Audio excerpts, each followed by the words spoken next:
लेकिन अभी तक हमारी जो बात हुई पिछले 2-3 दिन में सबसे पहले हमने बात की प्रोविजंस के ऊपर, और हमारी उस पर जो अभी तक बात है वो ये है कि provision is a liability of uncertain timing और अमाउंट। दूसरी हमने बात की है इसके ऊपर जो इम्पोर्टेंट है वो ये है कि ये present obligation due to some past transaction.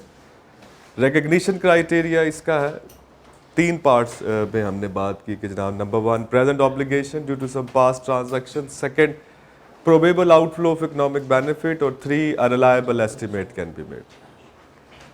ठीक हो गया। इसके अलावा हमने बात की जनाब कंटिंजेंट लायबिलिटी पे और कंटिंजेंट एसेट्स पे, और हमने कहा जनाब अगर ऑब्लिगेशन प्रोबेबल की बजाय पॉसिबल हो जाए तो ये कंटिंजेंट लायबिलिटी, और अगर रिलायबल एस्टिमेट ना हो रहा हो तो तब भी ये कंटिंजेंट लायबिलिटी है। और कंटिंजेंट लायबिलिटी का रिक्वायरमेंट ये है कि हम इसको क्या करते हैं, डिस्क्लोज करते हैं in the notes to the account.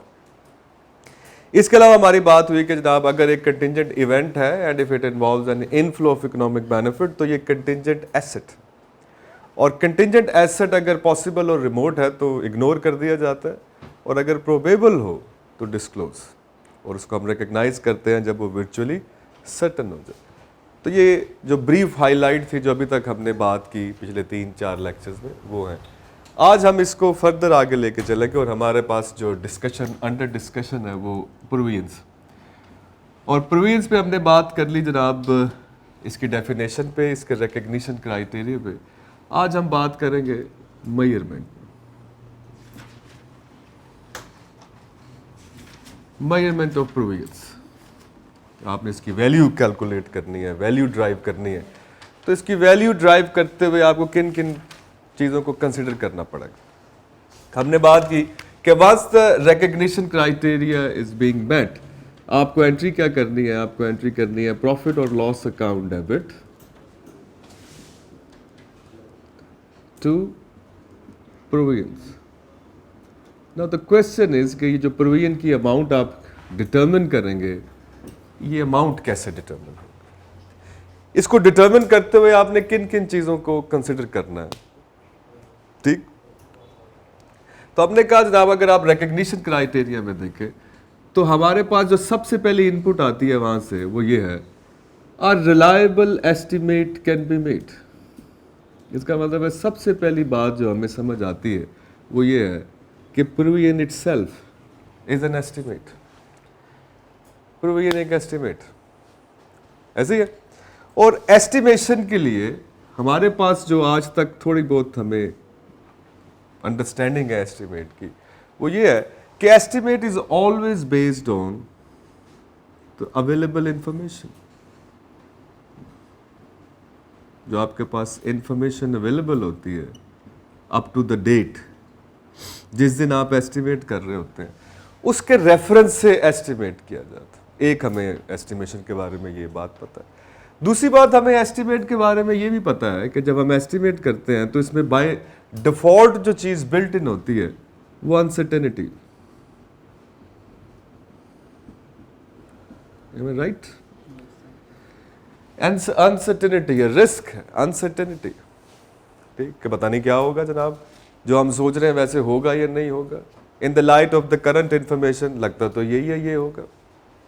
जैसे हम कल परसों से सोच रहे हैं कि अभी गई हुकूमत, नहीं गई, अभी गई, फिर कोई अपडेशन आती है, फिर कोई इन्फॉर्मेशन अपडेट होती है, शायद 1 दिन और लगेगा, 2 दिन और लगेंगे, but the things are going to be happen. ठीक, तो कुछ ना कुछ होने वाला, but we are still in the position of that we are estimating. और जो पॉइंट मैं यहाँ पे बनाना चाह रहा हूँ वो ये है that the estimates are based on the available information, and this available information required the interpretation, judgments. आपको अवेलेबल इंफॉर्मेशन को इंटरप्रेट करना पड़ता है, आपको प्रोफेशनल जजमेंट पास करनी पड़ती है in order to make an estimate. ठीक, अब जो हम कहते हैं जनाब जब आपको जजमेंट पास करनी पड़ती है, प्रोफेशनल जजमेंट पास करनी पड़ती है, तो judgment means you are applying your knowledge and experience. ऐसे ही होता है ना, am I right? When we say the judgment, अब जजमेंट कैसे पास करते हैं हम लोग? हम कहते हैं जजमेंट पास होती है with the application of the knowledge and the experience, इन दोनों का कॉम्बिनेशन जो होता है it helps you to pass a judgement. ठीक, अब ये सारी चीजें जब हम देखते हैं उस किस वजह से बिल्ट इन हो गई हैं, बिकॉज ऑफ द एस्टिमेट, ये एस्टिमेशन। अब स्टैंडर्ड ये कहता है कि भाई ये जो जजमेंट आ गई, ये सारा कुछ आ गया, तो इसमें एक चीज बड़ा मसला बन जाएगा, और वो क्या है कि there is a possibility of the biasness, there is a room बन गया ना यहाँ पे, मतलब फाइनेंशियल स्टेटमेंट का इस एरिया में ये रूम बन गया है कि मैनेजमेंट जो है, अकाउंटेंट साहब जो हैं, वो चीज़ों को किसी खास ऑब्जेक्टिव को मीट करने के लिए, यहाँ हम ये कहते हैं कि यहाँ पे विंडो ड्रेसिंग का रूम निकल आया, यहाँ पे क्रिएटिव अकाउंटिंग का रूम निकल आता, ऐसे ही है ना? तो IAS 37 कहता है जी हम कोशिश करेंगे कि ऐसा ना हो।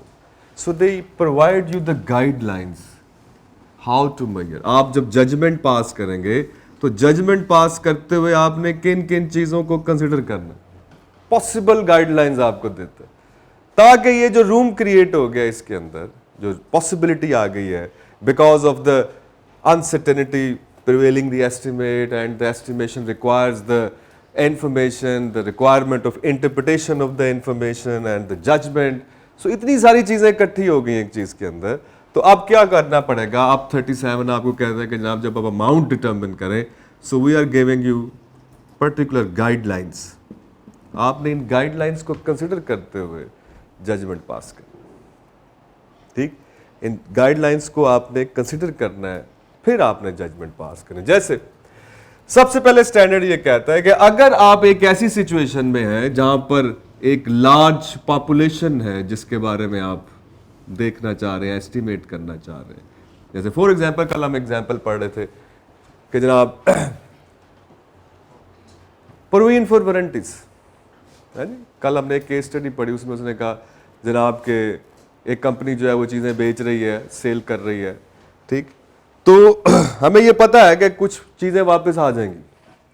अब फॉर एग्जांपल आपने गुजरे हुए साल में 20-25 हज़ार यूनिट बेच दिए हैं और उसमें आपको लगता है कि 2% 3% चीज़ें हमारा पास्ट एक्सपीरियंस है कि वापस आ जाएंगी, तो now you are dealing with the large population कि 15,000 में से कितनी चीज़ें वापस आएंगी। ठीक, तो स्टैंडर्ड ये कहता है कि when you are dealing with the large population you go for expected value. कहते हैं आपको एक्सपेक्टेड वैल्यू कैलकुलेट कर लेनी चाहिए। तो आई होप आपको पता होगा सबको what is meant by expected values, के एक आउटकम को मल्टीप्लाई विद द प्रोबेबिलिटीज, जो उसकी प्रोबेबिलिटी है उसे मल्टीप्लाई कर दें तो आपके पास क्या आ जाती है, एक्सपेक्टेड वैल्यू आ जाती है। जैसे फॉर एग्जांपल अगर हम साथ साथ एग्जांपल देखते जाएं कि मैं क्या डिस्कस कर रहा हूँ, आपको अंदाजा होता जाएगा या क्या बात कर रहा हूँ। अगर आप एग्जांपल नंबर पे आ जाएं 37 पे आ जाएं, if you come to the 37 example number 37, page number है 71। सॉरी की झाड़ देता है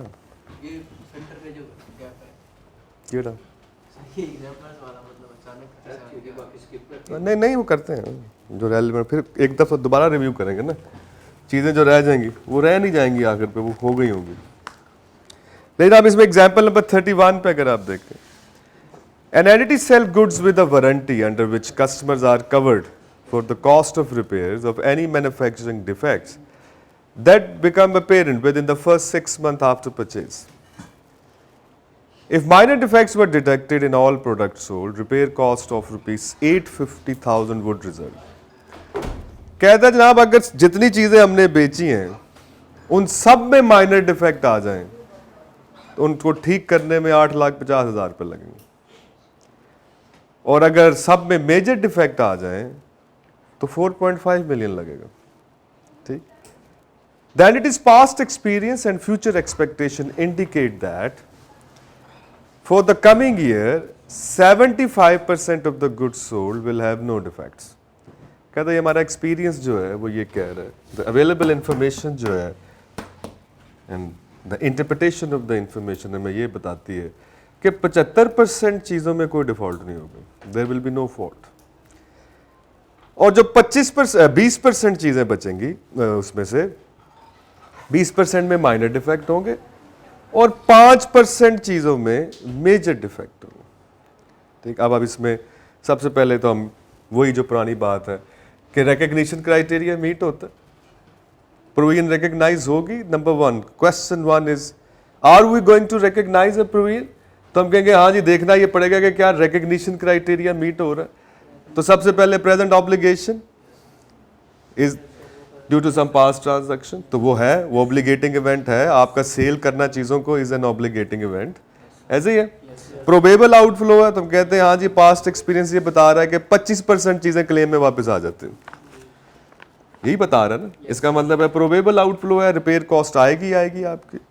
ठीक, अ reliable estimate can be made, तो कहते हैं हाँ जी, इतना डाटा हमारे पास है, पास डाटा, जिसकी बेस पे हमें ये बताया जा रहा है, या सिनेरियो में ये बात लिखी है कि 20% में माइनर डिफेक्ट आएंगे और 5% में मेजर डिफेक्ट आएंगे। Now you are dealing with a large population, ये लार्ज पॉपुलेशन के साथ डीलिंग की जा रही है। अब यहां पर हमें क्या करना पड़ेगा, एक्सपेक्टेड वैल्यू कैलकुलेट करनी पड़ेगी। We have to calculate in order to measure that how much provision we are going to recognize. We have to calculate the expected value. क्या कह रहा है, कहता है जितनी भी चीजें आपने बेची हैं, अगर सब में माइनर डिफेक्ट निकल आए तो आपके 8.5 लाख रुपए लगेंगे 100%। तो हम क्या कितना कह रहे हैं निकल आएगा 20%।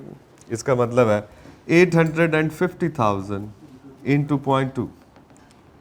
एक हमारा ख्याल ये मैंने क्या कैलकुलेट किया है, I am multiplying it with the probability. इसका मतलब I am calculating the expected value, हमने एक्सपेक्टेड वैल्यू कैलकुलेट किया। ठीक, और फिर वो कहता है कि 5% चीजों में मेजर आएंगे, और ऊपर वो लिखता है कि जितनी चीजें हमने बेची अगर सब में मेजर डिफेक्ट आ जाए तो आपकी जो कॉस्ट इनकर होगी वो है 4.5 मिलियन। तो अब हम कहेंगे जनाब 4500,000 इंटू 0.05, लोज इन दोनों को प्लस कर ले। So this is what we are calculating expected value, and the standard is clearly giving us a guideline that if you are dealing with the large population you suppose to calculate expected value. इसका मतलब है कि जो आप अपनी कोई खास किस्म की तशरीह कर सकते थे उसमें आपको रिस्ट्रिक्ट किया गया कि आप इंटरप्रिटेशन करते जजमेंट पास करते हुए इन गाइडलाइंस को जरूर कंसीडर करें जो स्टैंडर्ड बता रहा।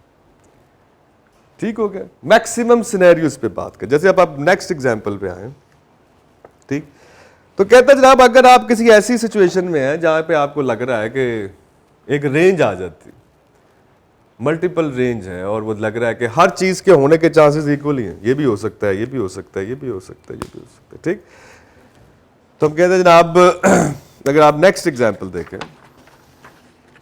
if you look at the next example, many customers, that is 30 out of 40, example number 32 में करा मैं, the many customer that is 30 out of 40 of the Zeta Limited filed claims for compensation due to supply of the faulty goods.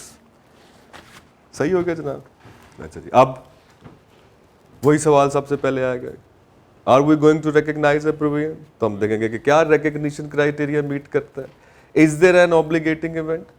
ठीक, तो चीजें बेची, उनमें fault निकल आया, बिल्कुल आ गया, कंपनसेशन के लिए केस फाइल कर दिया गया कोर्ट के अंदर, बिल्कुल हो गया हुआ जनाब, ऐसे ही है। So there is something. कहता जी स्टोरी कुछ इस तरह से है, ZL estimates that each claim will be settled in the range of 80,000 to rupees 100,000 per claim। तो 80,000 से 1 लाख के तक जो है वो सेटलमेंट होगी, वो रेंज आ गई, यानी कि 80 भी हो सकता है, 81 भी हो सकता है, 82 भी हो सकता है, एनीथिंग, लेकिन अपर और लोअर लिमिट आ गई। 80,000 से कम नहीं जाएगा, 1 लाख से ऊपर नहीं जाएगा, एस्टिमेशन ये। अब यहाँ पे वो कहता है मीन कैलकुलेट, एवरेज निकाल लें आप, कैलकुलेट दी एवरेज। आप जो एस्टिमेट करें, आप ना 80 करें, आप ना लाख करें, because anything can be between these 2 points. कहता अब आपका एस्टिमेट ये होना चाहिए मेजरमेंट पे कि आप इसकी एवरेज कैलकुलेट कर लें। ठीक, तो एवरेज निकाल लेंगे तो 80 जमा 1 लाख डिवाइड बाई 2 कितना आ जाएगा जनाब? कहता अब आपका एस्टिमेट कितने पे मेजर होना चाहिए? तो यहाँ पे दूसरी गाइडलाइन आ गई, क्या कहता है? कहता है जनाब अगर आपके पास आउटकम है और वो रेंज में है कि यहां से लेकर यहां तक कुछ भी हो सकता है और हर एक चीज के होने के चांसेस इक्वली लाइकली, तो स्टैट में हम पढ़ते हैं ना मीन जब निकालते हैं, तो जब हम कहते हैं जी जो पॉपुलेशन होती है उस पॉपुलेशन के अंदर हर जो इंडिविजुअल रीडिंग है वो इक्वल इंपॉर्टेंस रख रही होती है, ऐसे ही है ना। तो हम कहते हैं आप मीन कैलकुलेट कर लें आप। तो यहां पे भी स्टैंडर्ड यही कह रहा है, कहता है जब आप एक पर्टिकुलर रेंज में है और उसका एक मिड मिनिमम पॉइंट और एक मैक्स है और उसके दरमियान कोई भी बात हो सकती है और हर एक के होने के चांसेस इक्वली लाइकली हैं, तो फिर आप मीन वैल्यू ले लो, then take the average value. अब ये हमें क्या स्टैंडर्ड बता रहा है? हमें स्टैंडर्ड बता रहा है how to measure what, how to make an estimate, how to make a reliable estimate. आपको खुद गाइडलाइन दे, आपने तीसरी लाइन पढ़ी recognition criteria, a reliable estimate can be made. अब रिलायबल एस्टिमेट ये होगा कि अगर ये एस्टिमेट करे, मैं एस्टिमेट करूं, ये करे, फलां करे, ढींग करे, हम ऑलमोस्ट एक ही जगह पे पहुंचे। हम ऑलमोस्ट एक ही जगह पे उस वक्त पहुंचेंगे जब हमारी एस्टिमेट सेम गाइडलाइंस के मुताबिक हो। और वो सेम गाइडलाइंस हमें कौन दे रहा है? IS 37 is giving you the guidelines कि आपकी एस्टिमेशन जो होगी वो in the light of these guidelines होगी। If you are dealing with a large population, तो मैं जनाब कैलकुलेट करके आ गया एक्सपेक्टेड वैल्यू, इसके पास में आया, मैं कहा यार ये बनेगा, कहना आप कैसे कह रहे हैं ये बनेगा? भाई मेरा ख्याल है एक्सपेक्टेड वैल्यू निकलनी चाहिए। वो कहता नहीं सर क्यों निकलनी चाहिए एक्सपेक्टेड वैल्यू, जरूरत ही नहीं, कैसे निकालें आप, ये निकले, ये इतना होगा, ये अपना कोई स्टोरी मुझे दे दे। अब मैं ऐसे कहूँगा कि भाई आपकी स्टोरी नहीं मानी जाएगी। क्यों नहीं मानी जाएगी? क्योंकि आप ये क्लेम कर रहे हैं कि आपकी financial statement according to the accounting standards बनी हुई है, और IS 37 तो स्ट्रेट ये कह रहा है कि जब लार्ज पॉपुलेशंस हो and you are estimating a provision, तो you have to calculate the expected value. इसलिए बात तो मेरी चलेगी, आपकी तो नहीं चलेगी। ठीक? तो जब ऑडिटर फाइनेंशियल स्टेटमेंट का ऑडिट कर रहे होते हैं, जब आप पढ़ेंगे तो जब वो किसी फिगर को कहते हैं कि ये मिसस्टेटेड फिगर है, तो उसमें बहुत सारी बातों पे जो आर्गुमेंट होता है वो यही होता है कि अकॉर्डिंग टू द स्टैंडर्ड ये फलां अमाउंट ऐसे कैलकुलेट होनी चाहिए थी, और आपने चूंकि इसमें वो उन चीज़ों को यूज़ नहीं किया, उस गाइडलाइंस को यूज़ नहीं किया जो अकाउंटिंग स्टैंडर्ड हमें बता रहा था, तो it will be taken as a misstated figure. इसका मतलब है ये फिगर गलत, ऐसी है ना। तो हम कहेंगे कि जनाब ये फिगर जो है वो गलत। ठीक? इसके बाद जनाब अगर आप नेक्स्ट एग्जाम्पल देखें, we look at the next example, कहता जी एक केस हो गया है, सूट फॉर इन्फ्रिंजमेंट, केस चल रहा है, इन्फ्रिंजमेंट है ऑफ द पेटेंट्स। आपने किसी के पेटेंट्स जो है, या आपके पेटेंट्स, या आपने किसी की जो पेटेंट चीज है वो यूज किया, and seeking damages for 2 million. उन्होंने केस कर दिया, 2 मिलियन के डैमेजेस क्लेम कर लिए।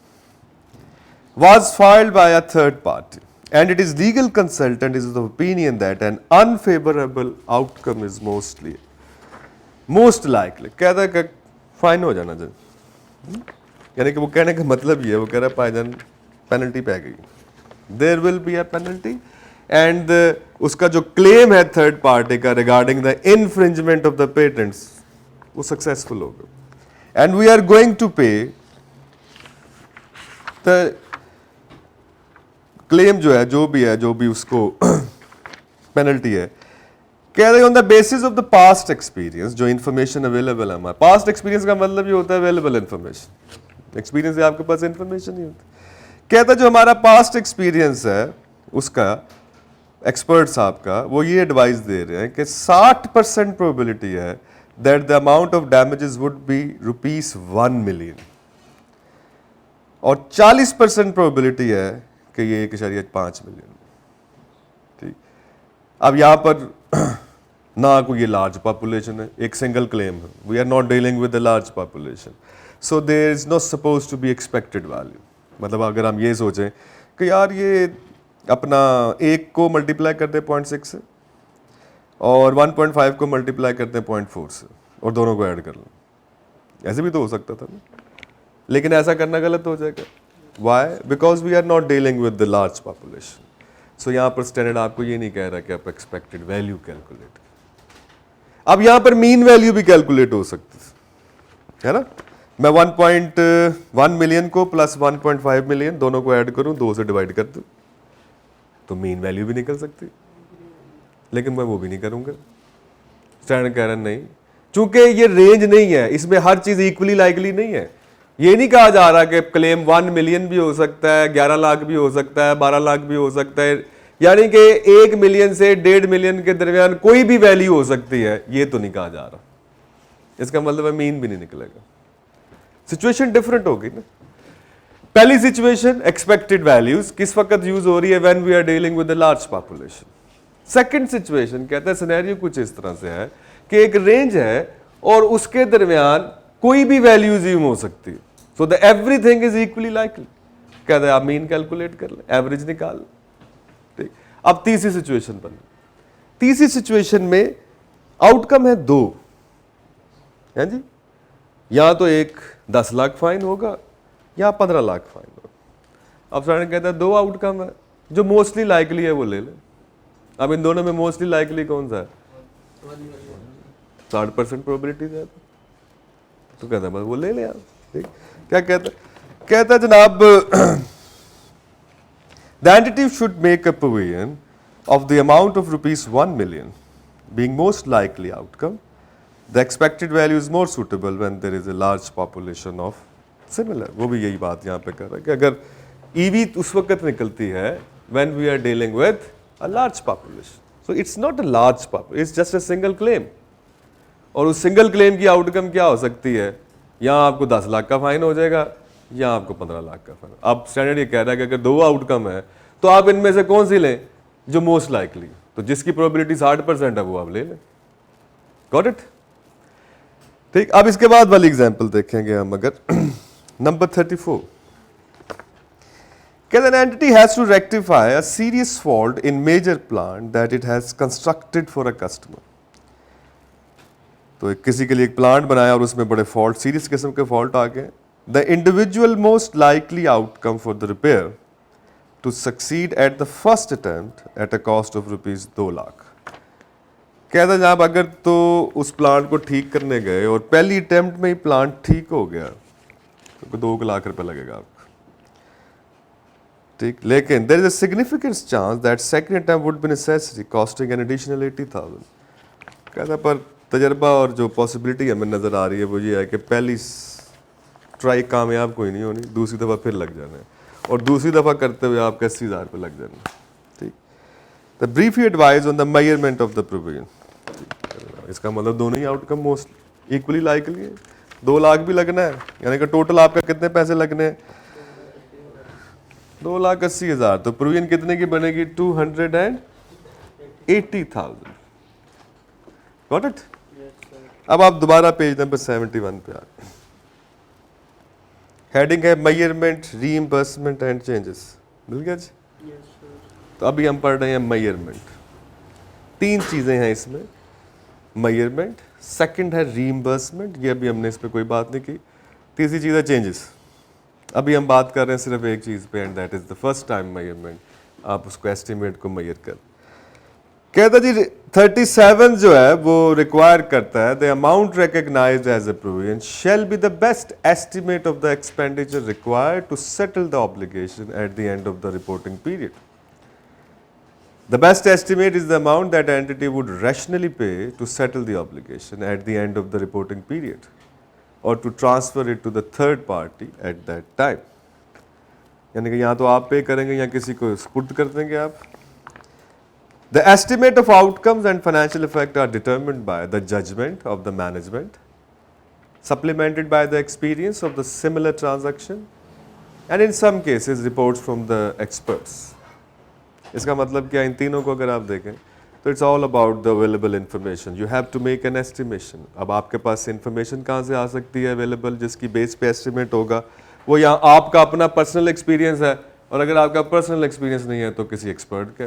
जैसे अभी हमने एग्जाम्पल पढ़ी तो लॉयर साहब जो हैं आपके लीगल काउंसिल वाले जो हैं वो आपको बता रहे हैं कि ये हो सकता है, वो हो सकता है, तो उनके पास क्या है, वो कैसे बता रहे हैं? Because they have experience of such cases previously. तो उसकी बेस पे वो आपको बताते हैं कि जी इतना फाइन हो सकता है, इतना फाइन हो सकता है, ठीक। ले जनाब, इसके बाद वो आपको जो इंपॉर्टेंट बात है, कहता जी एविडेंस जो है consider include any additional evidence provided by the events after the reporting date. अब यहाँ पर आप अपने पास लिख लें, ये अभी हम जो दूसरा स्टैंडर्ड है इस चैप्टर का IAS 10, वो यहाँ पर आके कनेक्ट होगा। ठीक, कि हम मैयर कर रहे होंगे तो एक for example at the reporting date हमने पास जो अवेलेबल इंफॉर्मेशन है, in the light of the available information हम कहते हैं जी एस्टिमेशन बनती है 2 लाख की फॉर एग्जाम्पल, लेकिन रिपोर्टिंग डेट के बाद में होने वाले इवेंट्स, ठीक, वो स्टैंडर्ड है जी IAS 10। इसका जो दूसरा स्टैंडर्ड है इस चैप्टर में IAS 10, events after the reporting date. वो जो इवेंट्स होंगे how they can affect this already estimated amount, उस पर हम बात करेंगे IAS 10 में। लेकिन IAS 10 कैसे 37 के साथ यहाँ पे कनेक्ट होता है वो इस लाइन से पता चलता है। मैं जहाँ स्टैंडर्ड ये लिख रहा है, कहता है जनाब the evidence consider includes any additional evidence provided by events after the reporting date. अब ये लाइन इटसेल्फ क्या कर रही है, IAS 10 को 37 के साथ कनेक्ट कर देती। चूंकि जो इवेंट्स रिपोर्टिंग डेट के बाद होंगे but authorization of the financial statement से पहले होंगे, उनको हम कहते हैं events after the reporting date. इस पर हम बात करेंगे, पूरा स्टैंडर्ड है IAS 10 और 37 के साथ कनेक्ट हो जाएगा। इसका मतलब है कि अगर अब अभी हम मैयर कर रहे हैं तो हम IAS 10 की इन्वॉल्वमेंट के बगैर मैयर कर रहे हैं। ठीक, जैसे ही IAS 10 आएगा तो वो इसको अफेक्ट कर सकता है। वो क्यों करेगा अफेक्ट, कैसे करेगा अफेक्ट, वो हम IAS 10 में पढ़ेंगे। ठीक, लेकिन अभी हम सिर्फ 37, लेकिन यहाँ पे बताना ये जरूरी था कि how the IAS 10 is going to be connect with 37। Examiner क्यों इन दोनों स्टैंडर्ड को इकट्ठा टेस्ट कर रहा होता है, क्योंकि बाय डिफॉल्ट IAS 10 जो है उसमें होने वाले जो इवेंट्स हैं वो आपको एडिशनल इंफॉर्मेशन देंगे। जैसे मैं अभी बात कर रहा था कि कल परसों तक हमें ये लग रहा था कि Imran Khan will remain intact, लेकिन कल की डेवलपमेंट्स के बाद हमें लग रहा है कि सिचुएशन इज वर्स। सो क्या हुआ कि वो इवेंट हुआ है एक और उसने हमारे पास जो इंफॉर्मेशन थी उसको अपडेट कर दी। अब इन the light of the updated information हमारा एस्टिमेट भी बदल गया। तो एस्टिमेट हमेशा अवेलेबल इंफॉर्मेशन पे होता है। जैसे ही आपकी इंफॉर्मेशन अपडेट करती है, आपका एस्टिमेशन जो है वो उसको रिफ्लेक्ट करता है। किस चीज को, अपडेशन इन इंफॉर्मेशन। तो IAS 10 जो है वो बात क्या कर रहा है, वो उन इवेंट्स की बात कर रहा है जो उस डेट के बाद हो रहे हैं, जो रिपोर्टिंग डेट के बाद, जब आपने एस्टिमेट ऑलरेडी कर चुके हैं और उसके बाद इवेंट्स हो रहे हैं। तो क्या वो बाद में होने वाले इवेंट्स आपके एस्टिमेट को अफेक्ट करेंगे, नहीं करेंगे, क्यों करेंगे, अगर करेंगे तो ये सारे सवालों के जवाब हम IAS 10 में बात करेंगे। ठीक हो गया। इसके बाद आप नेक्स्ट लाइन जो है, कहते हैं जनाब जब आप प्रोविजन की अमाउंट मेजर करेंगे तो it should be the pre tax, आपने पोस्ट टैक्स नहीं करनी। टैक्स इफेक्ट को आपने यहां पर कंसिडर नहीं करना है। और टैक्स कॉन्सिक्वेंसेस इसके हम पढ़ेंगे IAS 12 में, इनकम टैक्स के। ठीक, जो हमारा IAS 12 है इनकम टैक्सेस, उसके अंदर अगर इसके कोई टैक्स इफेक्ट हैं तो वो हम IAS 12 में पढ़ेंगे। ठीक हो गया जनाब। यहां पर इस स्टैंडर्ड के अंदर जो अमाउंट हम कैलकुलेट करेंगे, मेजर करेंगे, it should be the pre tax. याद रहेगी बात। अब चलते हैं, आपके पास एक टेबल है आगे किताब के अंदर, and that table is interesting. जो अभी आपने सारे एग्जाम्पल की वो इसी टेबल में से। कह रहे the provision being measured involves a large population of items, use expected value. The obligation is estimated by weighting all possible outcomes by their associated probabilities. ठीक हो गया ना। अब यहाँ से याद रखने वाली बात जो है कि in case of large population use expected values, जो याद रखने वाली बात। Second, there is a continuous range of possible outcomes and each point in that range is as likely as any other. इसका मतलब है कि हर चीज़ की प्रोबेबिलिटी जो है वो सेम है। तो जब हर चीज़ की प्रोबेबिलिटी सेम हो तो फिर आपको मीन वैल्यू लेनी चाहिए। Then you should calculate the average या मीन वैल्यू ले लें। ठीक, then a single obligation is being measured. तो फिर दोनों में अगर उसके मल्टीपल आउटकम है तो जो मोस्ट लाइकली है, जैसे अभी आपने एक 60% प्रोबेबिलिटी थी, एक 40%, तो हमने कौन सी भाई ले ली, 60%। तो ये इसके रेफरेंस है।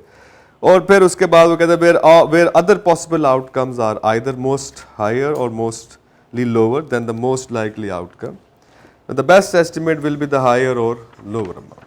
जनाब फिर दोनों में से जो भी आपको लेना है, हायर या लोअर, वो आप ले सकते हैं। तो लास्ट एग्जाम्पल जो है उसमें हमने देखा कि दोनों ही पॉसिबल थे। उसने कहा जी मुश्किल है कि पहली अटैम्प्ट में ही कामयाब हो, तो अगर तो वो कहता है कि जनाब इट इज़ लाइकली कि that first attempt will be successful, हमें सेकंड अटैम्प्ट पे जाना ही नहीं पड़ेगा, तो हमारी प्रोविजन क्या होती है 2 लाख। लेकिन वो यहाँ पर ये कह रहा है कि नहीं भाई, तो सेकंड अटैम्प्ट में भी जाना ही पड़ना है। पास्ट एक्सपीरियंस ये कहता है कि पहली अटैम्प्ट में कुछ नहीं होगा, you are going to be in the second attempt as well. तो हमने कहा जनाब फिर प्रोविजन कितनी बनेगी, 2,80,000। ठीक हो गया जी। अब इसमें जनाब एक और थोड़ी सी लाइंस हैं जो पढ़नी है, जो इंपॉर्टेंट है, उसको अंडरलाइन कर लीजिएगा। पेज नंबर 73 पे पहला पैराग्राफ है, that is an very important paragraph. Commentary में यूज़ हो सकता है जब आप कोई सवाल कर रहे होंगे, डिस्कसिव क्वेश्चन पेपर में कर रहे हो, तो ये पैराग्राफ बड़ा अच्छा है। और हम ऑलरेडी बात कर चुके हैं, लेकिन जस्ट लुक एट है। The caution is needed in making judgment under conditions of uncertainty. कहता है आपको द कॉशन मीन्स की होएगा, कॉशन मीन जैसे बिजली के खंभे पे लिखा होता है 2220 वोल्ट, ध्यान से साथ खोपड़ी बनी होती है, कॉशन, खबरदार हो जाए, है जी। एहतियात, यस, कहते हैं एहतियात आपको करनी पड़ेगी। कॉशन है क्यों? क्योंकि आप जजमेंट कर रहे होते हैं और गैर यकीनी सूरत हाल में जजमेंट हो, अनसर्टेनिटी प्रिवेल करती है सिचुएशन के अंदर। सो शुड बी कि आप बड़े एहतियात से करें। So that income or assets are not overstated and expense or liabilities are not understated, यानी कि prudence intact रहना चाहिए। इसका मतलब यही बनेगा ना कि आपका जो prudence का concept है while preparing the financial statement, हमें पता है कि हम prudence को ignore नहीं कर सकते। तो 37 यहाँ पे specifically ये कह रहा है कि when you are estimating a provision, when you are measuring a provision, आप उसका estimate कर रहे हैं, तो चूंकि you are dealing with the situation where you suppose to make your judgment, आपको जजमेंट करनी है और अनसर्टेनिटी प्रिवेल करती है, तो आपको इस चीज़ का ख्याल रखना चाहिए कि एसेट्स ओवरस्टेट नहीं होने चाहिए और लायबिलिटीज अंडरस्टेट नहीं होने चाहिए। यानी कि स्पेसिफिकली जिस चीज़ के बारे में वो आपको खींच के गाइड कर रहा है वो है प्रूडेंस, कि एस्टिमेट करते हुए आपने प्रूडेंट रहना, मेक श्योर कि आप प्रूडेंस आपके एप्लीकेबल रहे। कहता however uncertainty does not justify the creation of excessive liabilities। कहता इसका मतलब हम ये भी नहीं कह रहे कि आप धड़ाधड़ liabilities recognize करते हैं, excessive ना हो, liabilities को overstate ना होने दे, और a deliberate overstatement of, deliberate mean जानबूझ के, means biased हो जाए, क्योंकि स्पेस है ना यहाँ पे। जैसे मैंने शुरू में डिस्कशन जब ओपन की तो मैंने ये कहा कि जनाब you are going to make an estimate. अब एस्टिमेट के इनहेरेंट प्रॉब्लम्स होते हैं। Estimate requires the interpretation of available information, and when you are interpreting something, यानी इंटरप्रिटेशन में तशरीह कर रहे होते हैं किसी चीज़ की। जैसे हम देखते हैं अक्सर एक शेर हम पढ़ते हैं, उसकी तशरीह ये हिसाब अपनी सर्कमस्टांसेस के हिसाब से करेंगे, ये अपने से हिसाब से करेंगे, होगा एक ही शेर। अब चूंकि वो ओपन एंडेड होता है, हर कोई अपने हिसाब से उसकी तशरीह कर रहा होता है ना। इसका मतलब होता है कि interpretation by default subject to their own circumstances. इसका मतलब तशरीह के अंदर ये बात बिल्ट इन होती है कि जब भी कोई किसी चीज की तशरीह करेगा, उसकी तशरीह सब्जेक्ट टू हिज और हर ओन सर्कमस्टांसेस होगी। तो इसका मतलब है तशरीह के अंदर सब्जेक्टिविटी बाय डिफॉल्ट होती। अब यहां पर भी जब हम ये कहते हैं कि when you are estimating, it means you have to interpret the available information. अब अवेलेबल इंफॉर्मेशन तो फैक्ट होती है, लेकिन आप इस फैक्ट की बेस पे फोर्स ही कर रहे होते हैं कि आने वाले वक्त में क्या होगा। It means you are interpreting the actual information, and when you are interpreting this available information, तो इंटरप्रिटेशन करना इटसेल्फ सब्जेक्टिव हो सकता है। तो कहता है जनाब इस सब्जेक्टिविटी में, इस जजमेंट में आपने प्रूडेंस का ख्याल रखना, स्टैंडर्ड आपको ये गाइड कर। कहता लेकिन हम ये नहीं कह रहे कि प्रूडेंस का ख्याल रखते रखते आप ये ना हो जाए कि आप डेलिब्रेट लाइबिलिटीज जो हैं भी नहीं उसको भी ठोकना शुरू कर दें। ये भी नहीं हम कह रहे कि धनाधन लाइबिलिटीज लिखते थे, ठीक। ये भी नहीं हम कह रहे कि आप एसेट्स को अंडरस्टेट ही कर दे बिल्कुल या ओवरस्टेट कर दे, ठीक। तो यहां पर इसका मतलब however uncertainty does not justify the creation of excessive provisions or a deliberate overstatement of liabilities। Care is needed to avoid duplicating adjustment for the risk and uncertainty with consequent overstatement of provision. And disclosure of uncertainty surrounding the amount of the expenditure is also made. कहते हैं जनाब जब आप disclosure देंगे provisions का, एक तो आप उसकी अमाउंट के बारे में बताएंगे, साथ में users of the financial statement को ये भी बता दें कि क्या क्या वो गैर यकीनी सूरत हाल थी, जो कंडीशन थी, जिनको कंसिडर करते हुए हमने ये प्रोविजन रिकग्नाइज की और मैयर की, ताकि वो भी उसको पढ़ ले और अगर वो भी उसको इस रेफरेंस से देख ले कि अगर मैं इसको इंटरप्रेट कर रहा होता इस सिचुएशन को, इन अनसर्टेनिटी को, तो मैं क्या कर रहा होता। ठीक, तो ये इसलिए कि आपका थोड़ा सा क्लियरेंस हो जाए। सो this is one of the important thing जो इस पूरे पैराग्राफ स्टैंडर्ड के में से निकलती है, वो है consideration of the prudence while estimating the amount of provision, कि आपको प्रूडेंस को कंसिडर करना। ठीक हो गया। इसके बाद जनाब मेजरमेंट में एक और इंपॉर्टेंट बात जो आती है वो ये है, स्टैंडर्ड ये कहता है कि जब आप इसको मेजर कर रहे हो तो एक तो पॉसिबिलिटीज ये होगी जो भी हमने पढ़ा, you are dealing with the large population, ठीक, और इसके अलावा हमने कहा जनाब एक रेंज है और हर चीज़ इक्वली लाइकली है, तो आप मीन यूज़ करेंगे। एक सिचुएशन को आप देख रहे हैं और उसके एक दो मल्टीपल आउटकम्स हैं, तो उसमें जो मोस्ट लाइकली है उसको ले लें, and then the fourth one. अब हम एक और चीज़ पे बात करने जा रहे हैं, ये अपनी जगह। कहता जी एक और भी चीज़ हो सकती है, वो ये है कि आप रिपोर्टिंग डेट पे एस्टिमेट कर रहे हैं कि जनाब हमें कितनी की सेटलमेंट होगी, और रिपोर्टिंग डेट जैसे मैं कल आपको बता रहा था, it is going to be let's suppose 31 December 2021 है, और हम ये देख रहे हैं कि जनाब ये बिल्कुल ऑब्लिगेशन इज देयर, बिल्कुल है जी ऑब्लिगेशन, प्रोबेबल आउटफ्लो भी है, बिल्कुल है, रिलायबल एस्टिमेशन भी हो गई है।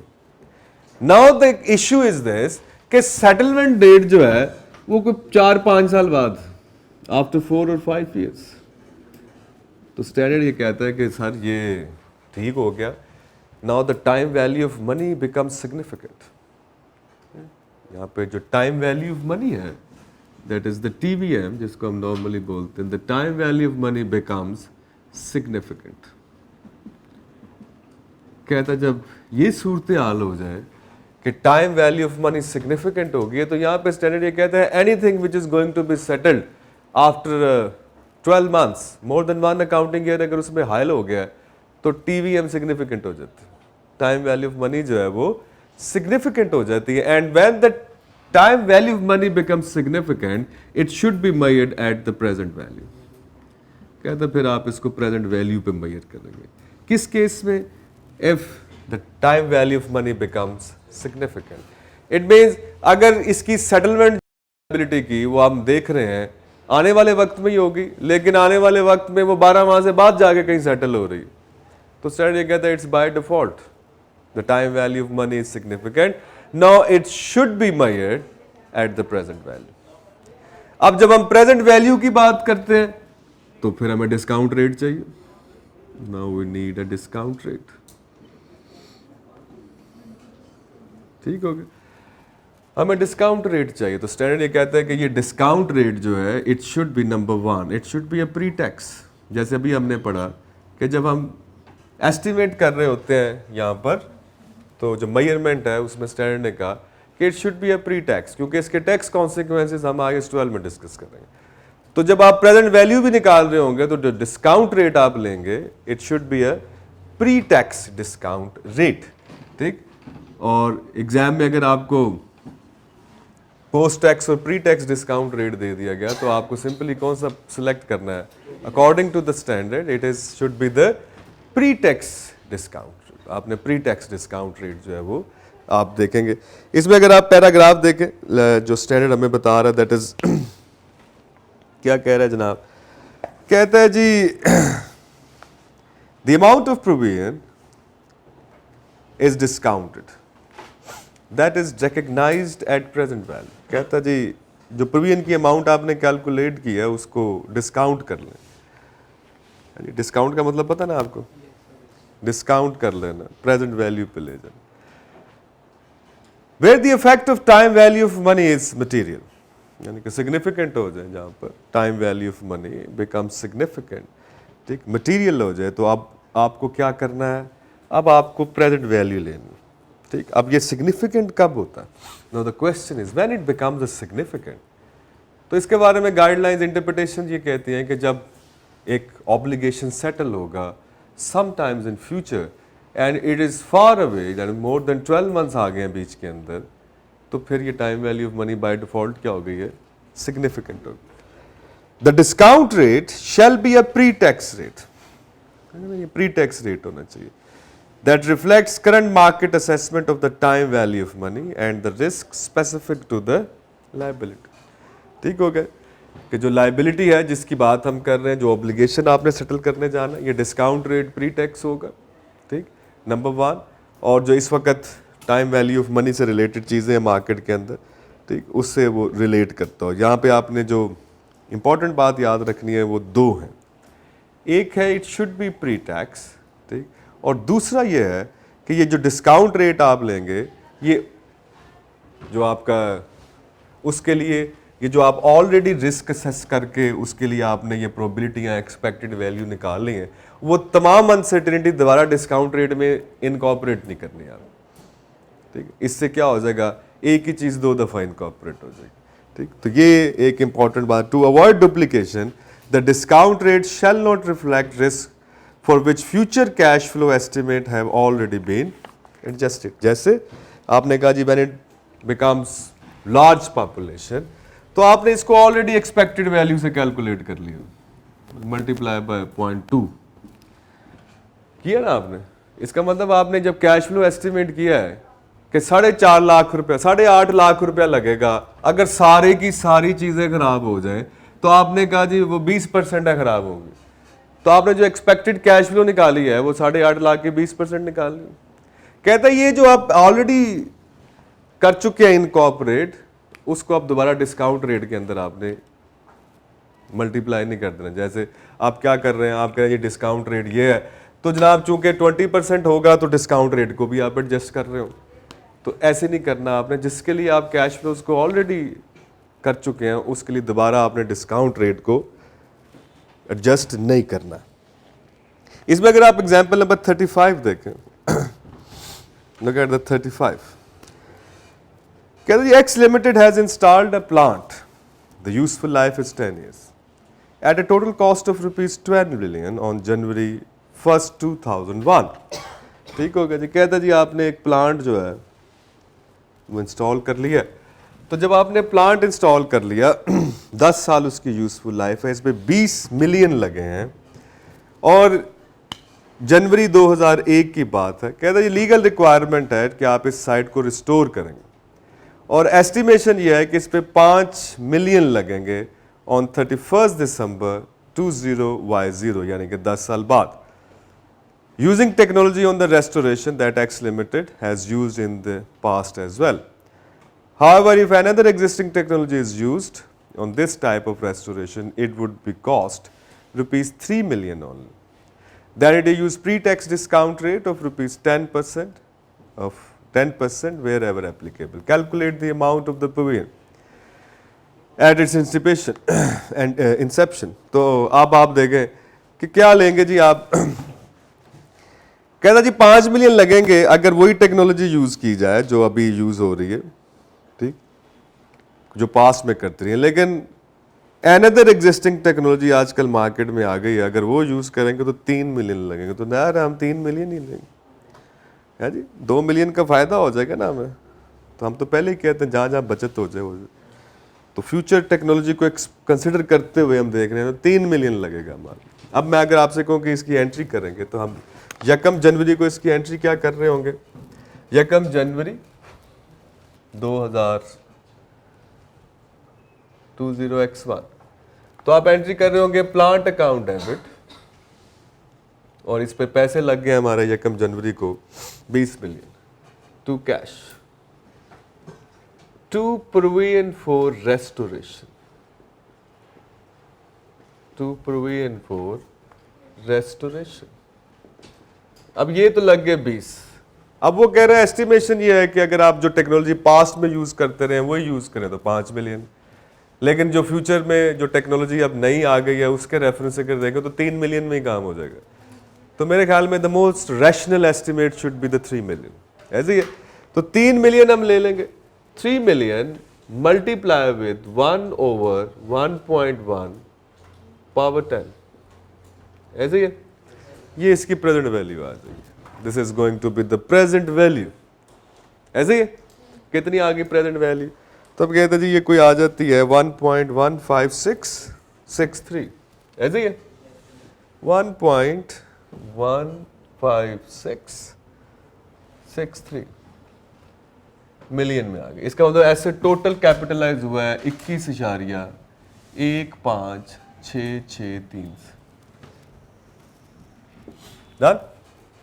ये आ गया किस वक्त? ये आ गया इनिशियल मेजरमेंट। अब आप देखें दो स्टैंडर्ड की इंटरेक्शन है यहां पे।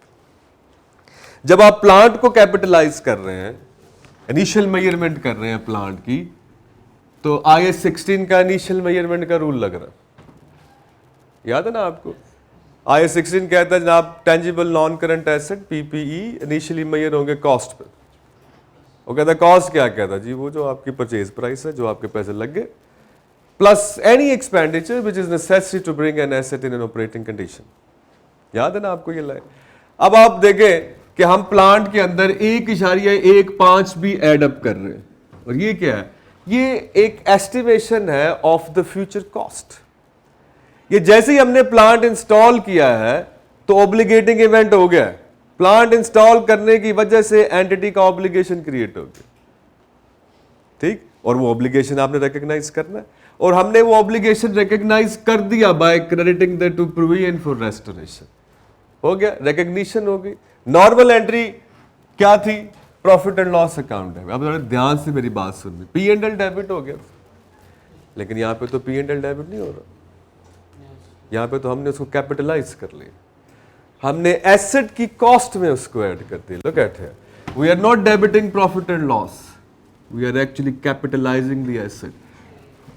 प्लांट अकाउंट डेबिट, हमने प्रोविजन को कैपिटलाइज कर लिया, ऐसे नहीं हो गया, ठीक? अब क्या होगा जनाब? 31 दिसंबर आएगी 2001, let's suppose this is the reporting date. अब रिपोर्टिंग डेट पे क्या होगा? प्लांट डेप्रिसिएट होगा, नंबर 1। प्लांट डेप्रिसिएट करेंगे ना हम यूजफुल लाइफ पे। कितनी यूजफुल लाइफ है उसकी? 10 साल। Assuming the nil residual value, इसकी डेप्रिसिएशन कितनी बनेगी? 2.15। लंबी फिगर लिखने की बजाय इट्स 2.1, ऐसे ही। तो हम एंट्री क्या कर रहे होंगे? Profit and loss account debit to accumulated depreciation. Am I right?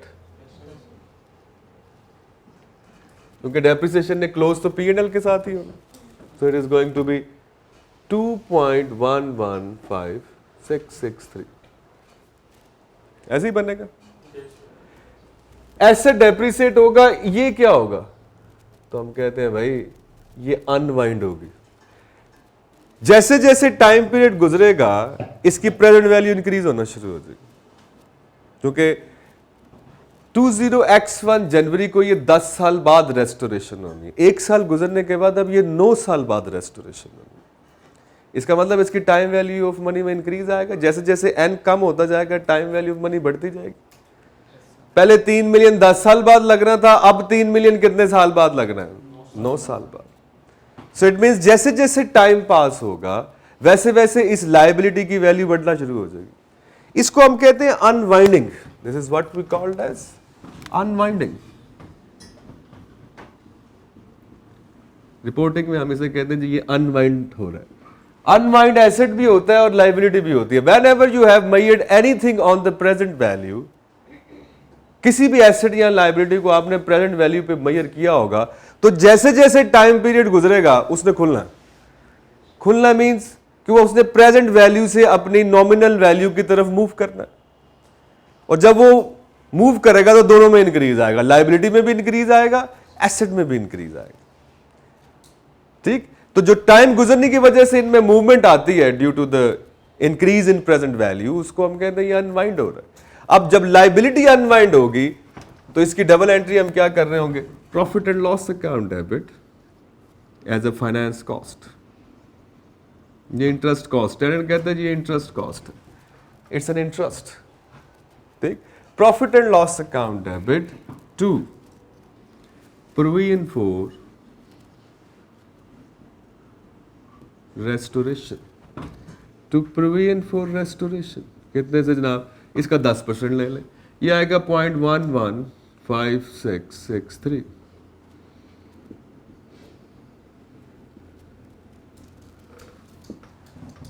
ठीक हो गया, डन। अब आप देखें स्टोरी क्या चलेगी कि प्रॉफिट एंड लॉस में आपने डेबिट किया है 2.115663। अगर आपने प्रोविजन कैपिटलाइज ना की होती तो आपकी बैलेंस शीट में जो डेप्रिसिएशन जानी थी वो 2 थी, 2 ही 20 होना था। फिर 20/10 प्लांट की डेप्रिसिएशन कितनी निकलती? 2। अब चूंकि आपने प्रोविजन फॉर रेस्टोरेशन उसकी कैरिंग वैल्यू में उसकी कॉस्ट में ऐड कर दी है, कैपिटलाइज कर दी है, इसकी डेप्रिसिएशन 2 से बढ़ के 2.115 होगी। अब इसका मतलब है कि एक तो इफेक्ट ये है कि 0.115663 हर साल डेप्रिसिएशन ज्यादा, इज इट? ठीक, तो इसको अगर आप 10 से मल्टीप्लाई कर दें तो वो ये है। इसका मतलब है कि प्रोविजन की जो प्रेजेंट वैल्यू है वो एसेट की 10 साल यूजफुल लाइफ के साथ P&L में राइट ऑफ हो जाएगी। समझ आ रही मेरी बात? क्लियर? और जो उसकी अनवाइंडिंग है वो हर साल प्रॉफिट एंड लॉस में एज ए फाइनेंस कॉस्ट जाती रहेगी।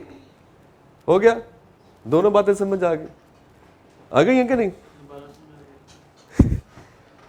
हम ये कह रहे हैं थोड़ा सा कंपैरेटिव देखना है आपने कि अगर ये ना होती प्रोविजन फॉर रेस्टोरेशन तो प्लांट कितने का होता? 20 का। आप इसकी डेप्रिसिएशन निकालते कितनी आती? 2। इसका मतलब है in the absence of the capitalisation of the provision for restoration the depreciation is 2। ये मैं कंपैरेटिव स्टडी करा रहा हूं, आपको एक बात बतानी है इसके एंड पे मैंने, ठीक? और इसके बाद जब हम इसको कैपिटलाइज कर लेते हैं तो वो अभी हमने डेप्रिसिएशन निकाली वो 2.115663 आती है। इसका मतलब एक्सेस कितनी बनी? तो हम कहते हैं जी 0.15।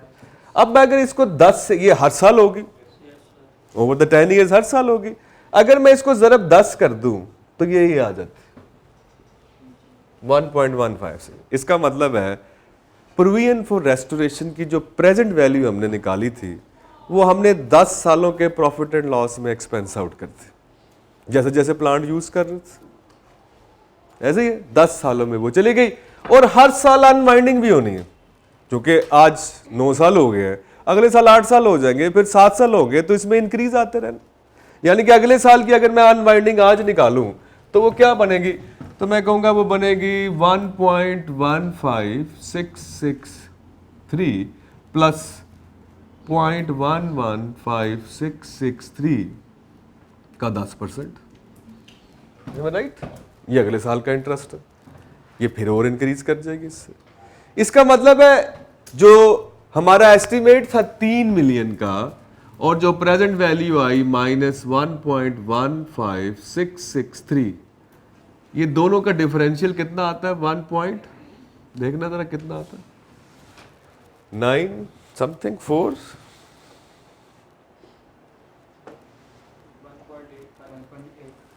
1.85 84337। अब आप देखें कि ये 10 सालों का इंटरेस्ट है। बेसिकली फ्यूचर वैल्यू और प्रेजेंट वैल्यू का डिफरेंशियल इंटरेस्ट ही होता है ना, हमें ये तो बात पता है अच्छी तरह से कि अगर फ्यूचर वैल्यू 3 मिलियन है और आज उसकी प्रेजेंट वैल्यू 1.15 आ रही है, इन दोनों का डिफरेंस हमें पता है, कंपाउंडिंग में इंटरेस्ट है। इसका मतलब है कि ये जो प्रोविजन मैंने 1.15 पे ली है ये आने वाले 10 सालों में 3 मिलियन पे पहुंचेगी। हर साल इंटरेस्ट ऐड होगा इसमें और ये 3 मिलियन में आ जाएगी, और वो सारा इंटरेस्ट जो है वो 10 सालों के P&L को चार्ज है। यही होने वाला है ना? इसका मतलब है ओवर द 10 ईयर्स मैंने एसेट की कॉस्ट 20 मिलियन भी प्रॉफिट एंड लॉस को चार्ज कर दी और प्रोविजन का 3 मिलियन भी प्रॉफिट एंड लॉस को चार्ज किया ओवर द 10 ईयर्स। ऐसे ही है। This is how I truly follow the matching concept. Standard ने इंश्योर कर दिया कि चाहे फ्यूचर कॉस्ट है, चाहे 10 साल बाद 3 मिलियन लगेंगे, लेकिन मैचिंग की कंप्लायंस होगी। And how it is going to be comply? If we capitalise it with the carrying value of the asset, हो गया कंप्लायंस। ठीक हो गया ना? कैरिंग वैल्यू के अंदर अगर हम उसको ऐड कर दें उस एसेट के साथ साथ डेप्रिसिएट करें तो प्रेजेंट वैल्यू तो हो गई 10 सालों को चार्ज, और लाइबिलिटी को हर साल अनवाइंड कर दें, उधर से इंटरेस्ट P&L में जाएगा, उधर से प्रेजेंट वैल्यू आएगी P&L में, 10 सालों को चार्ज हो जाएगी, 20 तो होना ही था प्रेजेंट वैल्यू।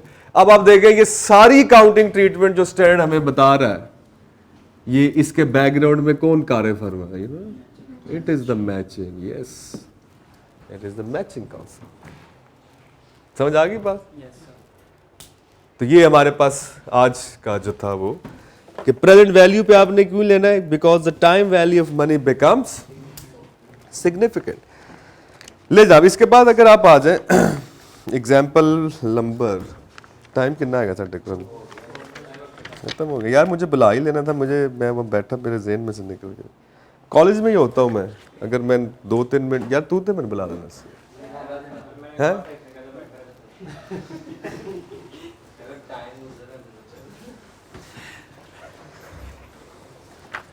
अच्छा, आप ना एक घर पे आज काम कीजिएगा, एग्जाम्पल नंबर 23 पेज नंबर 68 में, 23 से लेकर एग्जाम्पल नंबर है 30 तक, 7-8 एग्जाम्पल बन, ये घर पे बैठ के इसको एक दफ़ा रीडिंग देनी है। और उसमें जो स्ट्रक्चर बनाया हुआ उसने, obligation, outflow, reliable estimate and conclusion, ये 4 हेडिंग्स हैं। आपको जब प्रोविजन का सवाल आएगा एग्जाम में, इसका आंसर ऐसे ही लिखना है आपने, इन 4 हेडिंग्स। इसको एनालिसिस ही इसका ऐसे करना है, जो भी सिनेरियो होगा उसका एनालिसिस इन 4 हेडिंग्स में होगा। ठीक हो गया? अब देखें, जब आप मेजरमेंट पढ़ लेंगे और आगे चलेंगे तो ये देखें, जैसे कि आपको बता रहा है ऑब्लिगेशन है कि नहीं है, आउटफ्लो है कि नहीं है, प्रोबेबल, एस्टिमेशन ऑफ क्या है। अब ये एस्टिमेशन में हमारी ये अमाउंट आगे आ जाएगी, हम कहेंगे हमने कैसे एस्टिमेट किया, हम बताएंगे कि चूंकि ये फलां था फलां था फलां था तो इसको ऐसे करना था, तो ये देखें ये ऐसे होगा। यानी कि हमारे क्वेश्चन का आंसर इन 4 हेडिंग्स में चलेगा। ठीक होगी बात? 37 का आंसर जो चलेगा वो इन्हीं 4 हेडिंग्स में चलेगा। तो ये घर पे बैठ के 23 से लेकर और 30 तक जो एग्जाम्पल्स हैं ये एक जैसी हैं, इसमें वही एक कॉन्सेप्ट अप्लाई हो रहा है जो हम कल डिस्कस कर रहे थे, और थोड़ा सा ठीक। तो ये आपने घर पे बैठ के पढ़नी है। Got it? कल हम इंशाल्लाह इसको आगे लेके चलें।